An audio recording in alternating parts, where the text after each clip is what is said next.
Le miroir ne te renvoie plus ton propre visage. Il te renvoie une question.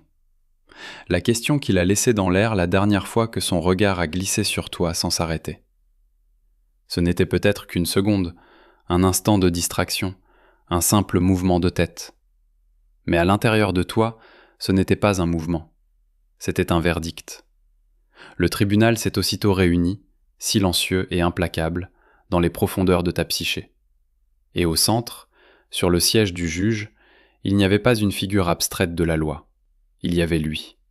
Son visage, ses yeux, l'ombre de son expression insaisissable.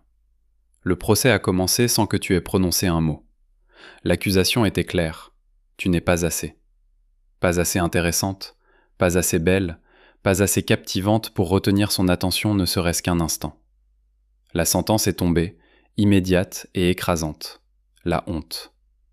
Une chaleur qui monte le long de ta nuque, un poids qui s'installe dans ton ventre.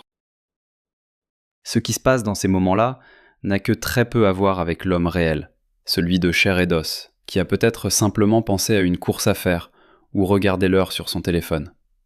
Ce qui se passe, c'est une activation. Son regard, ou même son absence de regard, n'est devenu qu'un déclencheur, la clé qui ouvre une porte ancienne et sombre à l'intérieur de toi. Derrière cette porte ne se trouve pas seulement une blessure de rejet, mais un mécanisme psychique d'une puissance extraordinaire. C'est là que ton animus, cet archétype masculin intérieur, a cessé d'être ton allié pour devenir ton juge. Et ce juge, pour rendre ses verdicts, convoque un témoin terrible et intime, ton ombre. Cette douleur que tu ressens, plus aiguë que la logique ne peut l'expliquer, ne vient pas de lui. Elle vient de cette collaboration toxique entre une partie de toi qui est censée te donner la clarté et une autre qui contient tout ce que tu rejettes en toi-même. Le regard de cet homme est devenu le projecteur qui illumine une scène que tu passes ta vie à essayer de garder dans le noir. Ce n'est pas une question de sensibilité excessive. Ce n'est pas un signe que tu es trop compliqué ou que tu penses trop. C'est le signe que tu es entré dans une des dynamiques les plus profondes et les plus douloureuses de la psyché féminine.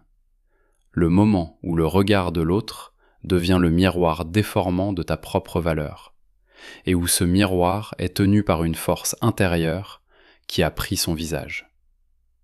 Dans la psychologie jungienne, l'animus est le principe masculin inconscient dans la psyché d'une femme. Idéalement, il fonctionne comme un pont vers le monde extérieur, t'apportant clarté, discernement, courage et la capacité à structurer tes pensées. Un animus sain est un allié intérieur. Il est la voix qui dit « Je vois clair, je sais ce que je veux, je peux le construire ». Il t'aide à mettre des mots sur tes sentiments, à poser des limites, à agir dans le monde avec confiance. Mais quand l'animus est mal intégré, ou quand il est projeté massivement sur une figure extérieure, il devient une force destructrice.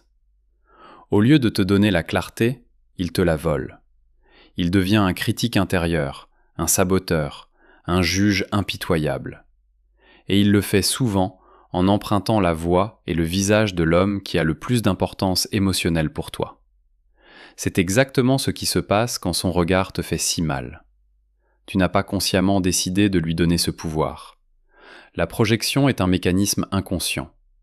Une partie de toi, en quête de cette clarté et de cette validation que l'animus est censé fournir, a externalisé cette fonction. Tu as, sans le savoir, posé une pancarte sur lui disant « C'est toi, le détenteur de la vérité sur ma valeur ». Dès lors, chaque micro-expression, chaque silence, chaque réponse courte devient une preuve. S'il est chaleureux, le juge intérieur te donne un sursis. Tu es acceptable pour aujourd'hui. S'il est distant, le marteau du juge s'abat. Coupable, insuffisante, rejetée. Ton état émotionnel ne dépend plus de toi, mais de l'interprétation que ton animus fait de son comportement. Tu ne vis plus dans ta propre réalité, mais dans la salle d'audience de ce tribunal intérieur. Et le plus grand danger de cette dynamique, c'est qu'elle se nourrit d'elle-même. Plus le juge te condamne, plus tu as désespérément besoin de son approbation extérieure pour te sentir à nouveau valable. Tu entres dans un cycle de dépendance où tu cherches à l'extérieur une permission que seule une instance intérieure peut te donner. Tu essayes d'obtenir de l'homme réel une absolution pour un crime que seul ton juge intérieur t'accuse d'avoir commis. C'est une quête épuisante et vouée à l'échec, car l'homme extérieur ne sait même pas qu'il a été nommé juge en chef de ton tribunal secret.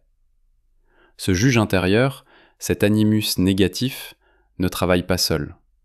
Son pouvoir destructeur vient de sa capacité à réveiller et à instrumentaliser ton ombre. L'ombre, dans la perspective jungienne, est la partie de ton inconscient qui contient tout ce que tu n'acceptes pas, refuses ou ignores en toi. Ce sont les traits de caractère, les émotions, les désirs que ta conscience et ton éducation jugent inacceptables. La honte, la colère, l'envie, la jalousie, la paresse, la méchanceté, la vulnérabilité, le besoin désespéré d'être aimé, tout cela vit dans l'ombre. L'ombre n'est pas mauvaise en soi, c'est une partie vitale de ta personnalité complète. Elle contient une immense énergie créatrice et une authenticité brute. Mais tant qu'elle reste inconsciente et non intégrée, elle se manifeste de manière destructrice, souvent par des projections ou des comportements d'auto-sabotage. Quand l'animus juge te déclare insuffisante, il ne fait pas que prononcer une sentence abstraite. Il va chercher dans ton ombre la preuve de ton crime. Il convoque à la barre tous les fantômes de tes insécurités. La honte remonte, cette vieille sensation d'être fondamentalement défectueuse. Le juge murmure. Tu vois, il l'a senti. Il a vu que tu n'étais pas à la hauteur. La colère gronde, une rage sourde non seulement contre lui, mais contre toi-même. Pourquoi suis-je si dépendante de son regard ? Pourquoi je ne peux pas juste m'en moquer ? Le juge transforme cette colère en une nouvelle accusation. Non seulement tu es insuffisante, mais en plus tu es faible. L'envie apparaît. Tu vois une autre femme rire, confiante, et le juge siffle. Regarde-la. Elle ne se pose pas toutes ces questions. Elle est simple, légère. C'est ça qu'il veut. Pas de toi et de ta complexité. C'est une rencontre terrifiante avec l'ombre. Non pas comme une opportunité de croissance, mais comme une confirmation de tes pires peurs. L'animus utilise l'ombre comme un arsenal pour te maintenir sous son contrôle. Chaque fois que son regard t'effleure et que la douleur monte, c'est une alliance toxique qui se rejoue. Le juge prononce le verdict et l'ombre fournit les pièces à conviction. Tu te retrouves piégé, convaincu de ta propre culpabilité, sans même comprendre qui est ton véritable bourreau. Et ce bourreau, ce n'est pas lui. C'est la dynamique qui s'est installée en toi. Si tu reconnais ce tribunal intérieur, tu peux nommer pour toi, même sans l'écrire nulle part, quel est le verdict qu'il prononce le plus souvent. Est-ce insuffisante ? Trop ? Pas assez ? Compliqué ?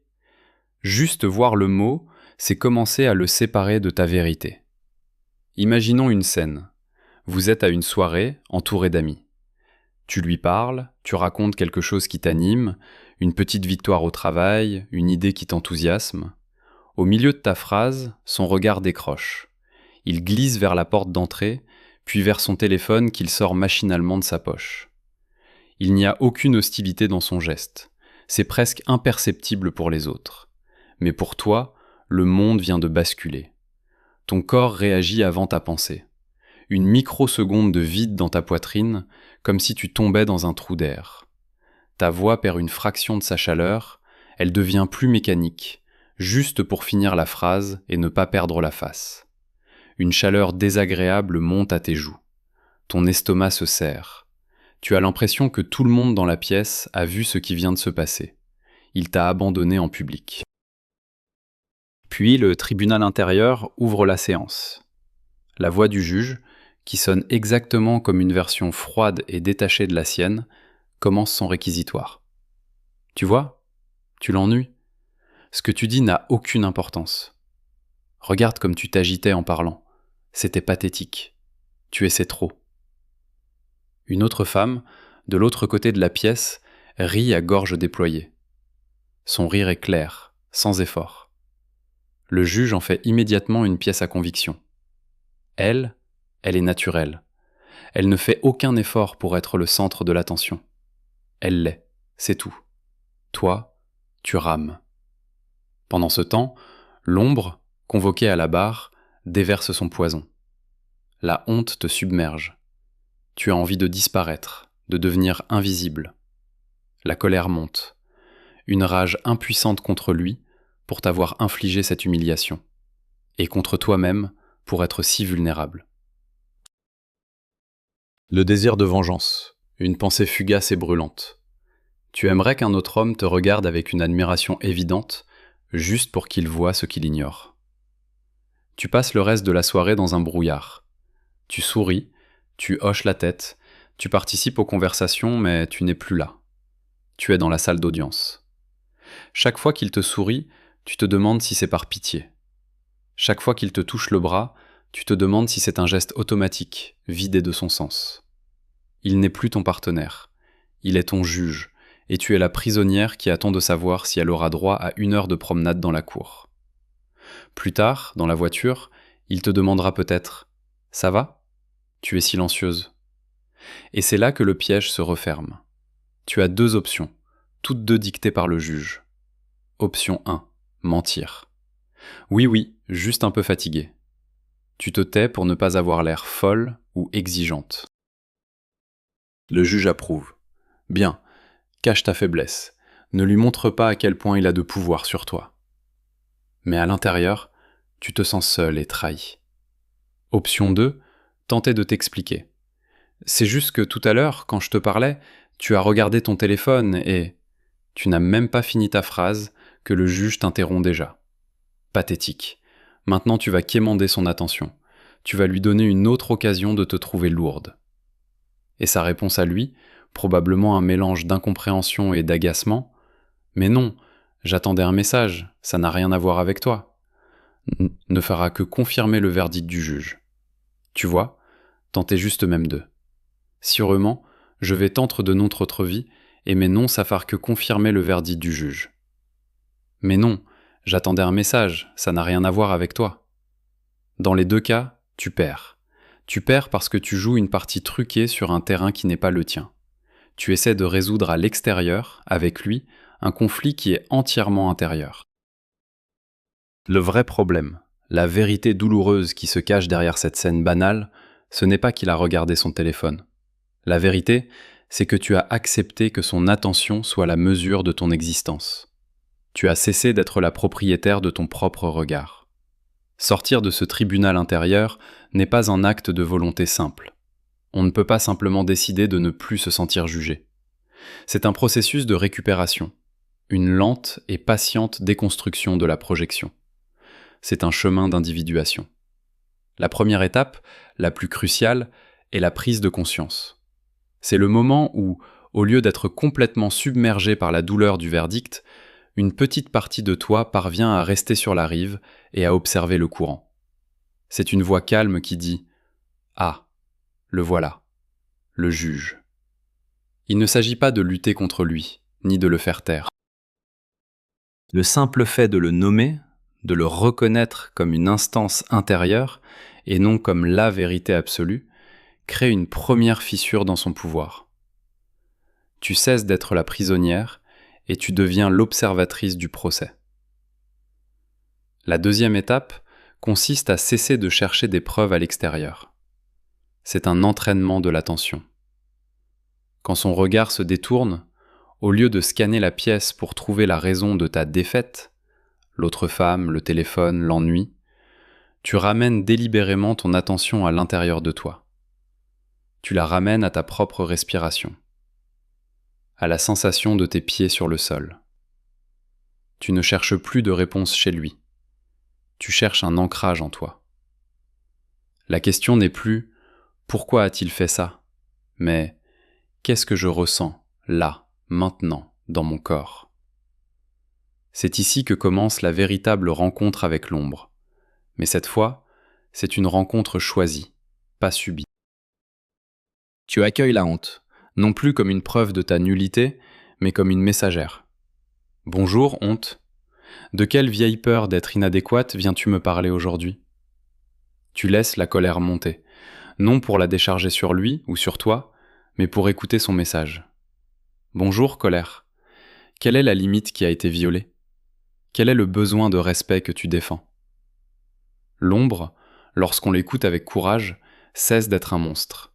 Elle devient une source d'information et d'énergie. La honte te montre où se trouve ta blessure d'estime de soi la plus profonde, l'endroit qui a le plus besoin de ta propre compassion. La colère te donne l'énergie nécessaire pour poser des limites, pour dire non à la dynamique du tribunal. L'envie te montre ce que tu désires pour toi-même, la confiance, la légèreté. Au lieu de détester l'autre femme, tu peux te demander « Comment puis-je cultiver cette qualité en moi ?» C'est un travail lent. C'est apprendre à retirer, fil par fil, la projection que tu as tissée autour de lui. Chaque fois que le juge intérieur parle, tu apprends à ne plus te tourner vers l'homme extérieur pour obtenir une grâce. Tu te tournes vers toi-même. Tu deviens ton propre avocat de la défense, puis ton propre juge compatissant, et enfin, tu dissous le tribunal tout entier. Tu réalises que tu n'as pas besoin d'un verdict sur ta valeur. Ta valeur est une prémisse, pas une conclusion. Ce processus de retrait de la projection est ce qui transforme l'animus. En cessant de le nourrir avec la validation extérieure, tu l'obliges à se transformer. Il ne peut plus être un juge tyrannique s'il n'a plus de pouvoir sur toi. Lentement, il peut commencer à retrouver sa fonction saine. Il devient cette voix intérieure qui t'aide à discerner, non pas si tu es assez bien pour quelqu'un, mais ce qui est bon pour toi. Il ne dit plus « il ne te regarde pas, tu es nul ». Il dit « il ne te regarde pas ». Est-ce que cette interaction te nourrit? Est-ce que tu te sens respecté ici? Qu'est-ce que tu choisis de faire maintenant, pour toi? La question n'est plus tournée vers l'extérieur pour obtenir une note, mais vers l'intérieur pour trouver une direction. Ce chemin n'est pas linéaire, il est fait d'avancées et de recul. Le vieux schéma est profondément ancré, comme un chemin creusé dans la terre par des milliers de passages. Il est plus facile de l'emprunter que de tracer une nouvelle voie. Imagine que plusieurs semaines ont passé. Tu as commencé ce travail intérieur. Tu as appris à identifier la voix du juge, à respirer quand la panique monte, à ne plus faire de son humeur le baromètre de ta journée. Tu te sens plus stable, plus ancré. Tu as même eu des moments où tu t'es regardé dans le miroir et tu as souri, un vrai sourire, pas un sourire pour une photo qu'il pourrait voir. Tu commences à retrouver le goût de ta propre vie. Et puis, le test arrive. Il arrive toujours. Un soir, alors que tu ne l'attends plus, son prénom s'affiche sur l'écran de ton téléphone. Un message court. Tu me manques. Ou peut-être est-ce plus subtil. Il aime une photo que tu as postée il y a 3 ans. Ou il regarde toutes tes stories d'un coup, après des semaines de silence. Le corps réagit en premier. C'est une décharge électrique. Ton cœur s'emballe, une vague d'adrénaline pure. C'est un mélange de triomphe et de terreur. Le juge intérieur, qui s'était fait plus discret, revient en force, mais cette fois sous une autre forme. Il n'est plus le procureur, il est l'avocat de l'espoir toxique. Ah, tu vois, il ne pouvait pas t'oublier, tu as gagné. Réponds-lui tout de suite, mais sois cool. Ne montre pas à quel point tu attendais ça. C'est la preuve. Tout ce que tu as ressenti était vrai. Il tient à toi. C'est l'ancien circuit qui se réactive. L'impulsion est de sauter sur l'occasion, de répondre, de récupérer l'approbation, de prouver au juge que son verdict initial était faux. C'est la tentation de retourner dans la salle d'audience, mais cette fois en pensant que tu vas gagner le procès. Mais c'est là que tout se joue. C'est là que le nouveau chemin que tu as commencé à tracer peut devenir une véritable route. Au lieu de réagir, tu fais une pause. Tu poses le téléphone. Tu respires. 1 fois, 2 fois. Tu sens le chaos à l'intérieur de toi, le champ de bataille entre l'ancienne dépendance et la nouvelle souveraineté. Tu ne te juges pas pour cette montée d'adrénaline. Tu l'observes. Ah, te voilà, vieille habitude. Je te vois. Puis, tu fais le nouveau choix. Tu ne te demandes pas « Qu'est-ce qu'il veut dire ? Qu'est-ce que je devrais répondre pour qu'il continue ?» Tu te poses la nouvelle question. De quoi ai-je besoin, moi, maintenant. Est-ce que j'ai besoin de me replonger dans l'incertitude? Est-ce que j'ai besoin d'un autre cycle d'espoir et de déception? Est-ce que ce message change quoi que ce soit au fait qu'il est incapable de clarté et de constance? La réponse est probablement non. Ton choix n'est pas de l'ignorer par vengeance ou par jeu. Ce n'est pas une stratégie de no contact pour le faire souffrir. C'est un acte de protection de ton propre système nerveux. C'est la décision consciente de ne pas retourner dans une salle d'audience où tu as déjà perdu trop de temps et d'énergie. Peut-être que tu répondras, mais plus tard. Une réponse calme, neutre, qui ne vient pas d'un endroit de besoin. J'espère que tu vas bien. Une réponse qui ne demande rien, qui n'ouvre pas la porte à de nouvelles négociations. Une réponse qui dit « J'accuse réception de ton message, mais ma paix intérieure n'est plus à vendre. » Ou peut-être que tu ne répondras pas du tout. Non pas parce que tu es devenue froide, mais parce que tu es devenue claire. Tu sais que le silence, dans ce cas, n'est pas une arme contre lui, mais un bouclier pour toi. Le juge intérieur protestera. « Tu vas le perdre pour de bon, c'était ta chance !» Mais une autre voix, plus calme, celle de ton animus qui guérit, répondra. « Je ne peux pas perdre ce que je n'ai jamais vraiment eu. Mais je peux me perdre moi-même. Et j'ai choisi de ne plus le faire. » Chaque fois que tu passes un de ces tests, le nouveau chemin neuronal se renforce. Le vieux sentier du tribunal s'efface un peu plus. Ce n'est pas une victoire éclatante, c'est une succession de petits choix courageux qui, mis bout à bout, te rendent ta liberté. Quelle est la phrase que ton juge intérieur te murmure quand l'espoir revient? Est-ce « cette fois, ce sera différent » Est-ce « ne rate pas ta chance » Si tu veux, tu peux nommer cette illusion pour toi, comme un moyen de la voir pour ce qu'elle est. Avec le temps, le corps apprend. Il désapprend l'attente. C'est un processus physique, presque biochimique. Au début, le changement est subtil. Tu te réveilles un matin et tu réalises que ta première pensée n'a pas été pour lui. Tu as pensé au café, à la lumière qui filtrait à travers les rideaux, à ta journée de travail. Et cette absence de pensée obsessionnelle est comme un silence nouveau, un espace vide qui n'est pas angoissant, mais paisible. Ton sommeil change, il devient plus profond. Tu ne te réveilles plus à 3 heures du matin avec une boule d'angoisse, le cœur battant, en te demandant s'il pense à toi.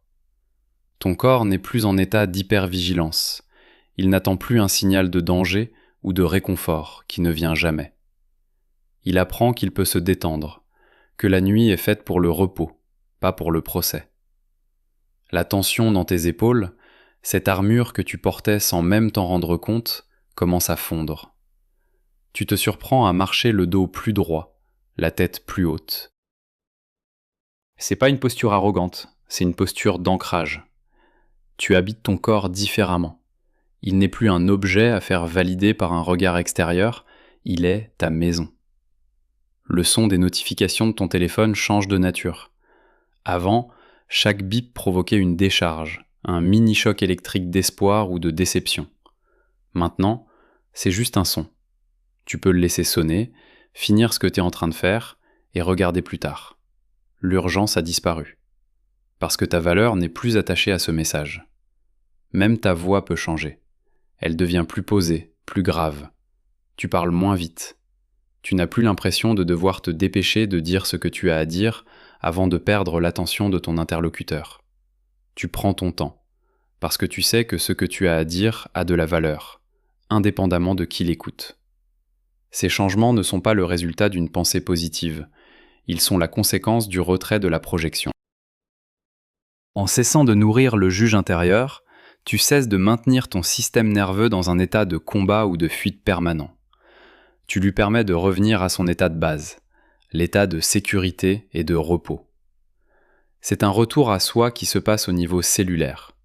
C'est ton corps qui te dit « merci ». Merci d'avoir arrêté la guerre. Le vieux schéma, cependant, est tenace. Il ne meurt pas sans se battre. Il y aura des jours où la vieille douleur reviendra, comme une douleur fantôme dans un membre amputé. Tu verras un couple qui lui ressemble. Tu entendras une chanson qui te rappelle un souvenir, et la nostalgie te submergera. Le juge intérieur, voyant une ouverture, tentera une dernière offensive. Il ne criera plus, il chuchotera.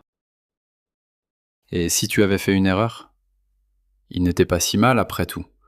Tu es peut-être trop exigeante. Regarde comme tu es seule maintenant. Est-ce que ça valait le coup ? Le calme, c'est ennuyeux, non ? L'intensité d'avant te manque. C'est la partie la plus subtile du piège. La confusion entre la paix et l'ennui. Entre l'intensité dramatique et l'amour. Ton système nerveux, habitué aux montagnes russes émotionnelles, peut interpréter le calme de la guérison comme un vide. L'ombre refait surface, non plus avec la honte, mais avec la peur de la solitude et la nostalgie d'une douleur familière. C'est là que la maturité émotionnelle se prouve. Ce n'est pas en luttant contre cette nostalgie, mais en l'accueillant avec une lucidité nouvelle. Oui, une partie de moi est nostalgique. C'est normal, c'était intense. Mais l'intensité n'est pas la même chose que la sécurité. Le drame n'est pas la même chose que l'intimité. Tu apprends à faire la différence entre le familier et le sûr. La dynamique avec lui était familière. Elle te donnait l'impression d'être vivante à cause des pics d'adrénaline et de cortisol. Mais elle n'était pas sûre. Elle te détruisait à petit feu. La paix, au début, peut sembler étrange, presque inconfortable. Mais c'est le sol sur lequel quelque chose de stable peut enfin commencer à pousser. Tu reconnais la voix du juge qui essaie de te ramener en arrière, non plus comme une autorité, mais comme la voix d'une vieille dépendance qui a peur de mourir. Et tu peux lui répondre avec une compassion ferme : « Je comprends ta peur, mais nous n'allons plus là-bas. Cet endroit n'est plus notre maison. » Le jour où tu peux regarder en arrière, non pas avec colère ou regret, mais avec une sorte de clarté paisible, en te disant « Cette histoire m'a appris quelque chose de fondamental sur moi-même », c'est le jour où tu sais que tu as vraiment gagné. Non pas contre lui, mais pour toi. Le miroir est là, devant toi. Tu te regardes. Et pour la première fois depuis longtemps, il n'y a pas de question dans ton regard. Il n'y a pas de procès. Il n'y a pas de verdict en attente. Il y a juste toi. Ton visage, avec ses lignes de fatigue et ses éclats de rire. Tes yeux, qui ont vu trop de choses, mais qui commencent à retrouver leur propre lumière. Le souvenir de son regard existe encore, quelque part dans ta mémoire, mais il est devenu plat, en 2 dimensions. C'est une photo dans un vieil album, une image qui n'a plus le pouvoir de te définir. Il ne peut plus rien projeter sur toi, parce que tu as repris possession de l'écran. L'animus n'est plus un juge, il est redevenu un guide. Il ne te dit plus ce que tu vaux aux yeux des autres, il t'aide à formuler ta propre vérité. Quand tu es face à une décision, il t'aide à discerner. Quand tu as peur, il t'aide à trouver ton courage. Il est la structure intérieure qui te permet de tenir debout, seul, sans avoir besoin d'une validation extérieure comme d'une béquille. L'ombre n'est plus un monstre dans le placard. Tu l'as rencontré. Tu as écouté sa honte, sa colère, son envie. Tu as compris que derrière chaque émotion difficile se cachait un besoin non satisfait. En intégrant ces parts de toi, tu es devenue plus complète, plus humaine. Ta colère t'a appris à poser des limites. Ta vulnérabilité t'a appris à être douce avec toi-même. Ta capacité à ressentir la douleur t'a donné une profondeur et une compassion que tu n'aurais jamais eue autrement. Tu n'es pas devenue une femme forte, au sens où rien ne peut plus t'atteindre. Tu es devenue une femme souveraine. La souveraineté, ce n'est pas ne rien ressentir. C'est ne plus laisser ce que tu ressens être dicté par le regard ou le silence d'un autre. C'est avoir la capacité de ressentir une émotion, qu'elle soit agréable ou douloureuse, et de rester au centre de toi-même, sans te désintégrer. Si cet homme devait réapparaître dans ta vie, tu ne le rencontrerais plus depuis la position de l'accusé. Tu le rencontrerais d'égal à égal. Tu serais capable de voir l'homme réel, avec ses propres forces et ses propres ombres, sans le charger de la responsabilité de te sauver de toi-même. Tu pourrais aimer, peut-être, mais d'un amour qui ne demande plus de perdre ton âme en échange. Un amour qui ajoute à ta vie, au lieu de la définir. Et s'il ne revient jamais, son absence a cessé d'être un trou béant au milieu de ton existence. C'est devenu un espace pour toi. Un espace pour respirer, pour créer, pour devenir la femme que tu étais censée être, avant de croire que tu devais d'abord obtenir la permission de quelqu'un d'autre. Le tribunal est dissous. La salle d'audience est vide. Le marteau du juge ne résonnera plus. Tu as repris ton regard.